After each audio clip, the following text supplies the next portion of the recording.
A woman arrested by ICE at SFO last week is still behind bars tonight in the California desert, but her friends say they're hopeful she can be released at least until her removal hearing. Our 4's Dan Kerman live for us in the newsroom to give us an update on this story. Dan? Well, Grant and Vicki, Irina Gorb is now at that ICE detention facility in California City. But her friends, as you mentioned, they've been in touch. They've gotten her attorney, and they are still hopeful that they will release her pending her hearing.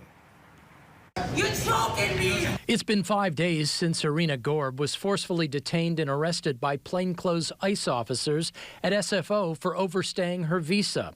Since then, she has spent her days and nights at the California City ICE detention facility outside Bakersfield. We are repeatedly trying to get her medically necessary supplements. She's anemic, and they have dragged their feet on that.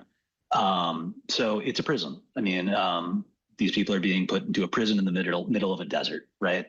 That said, Gorb's friend Andy Eblin says she is incredibly tough, and now he and a coalition of friends are working to get her released pending her removal hearing.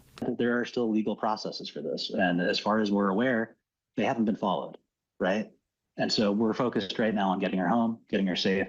We'll worry about that next step later. Eblin has spoken to Gorb since her arrest and says it's notable the kind of people who are also detained are not the hardened criminals the Trump administration has spoken about. Neighbors, caretakers, doulas, people that watch children, right? People that work in coffee shops, people that struggle to pay rent, people that make things run.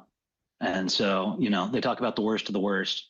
I don't know what they mean. Immigration experts say ICE arrests at airports are on the rise, and they say it's important that those at risk are aware of this before putting themselves in harm's way. Those who don't have who definitely have a removal order or don't have any status, most definitely abstain from traveling right now, especially by air, because like I said, TSA is directly working in concert with DHS and literally waiting for people to be arrested.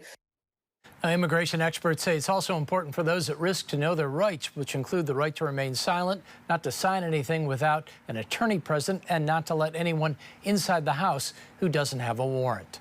Live in the newsroom, Dan Kerman, KRON 4 News. All right, Dan.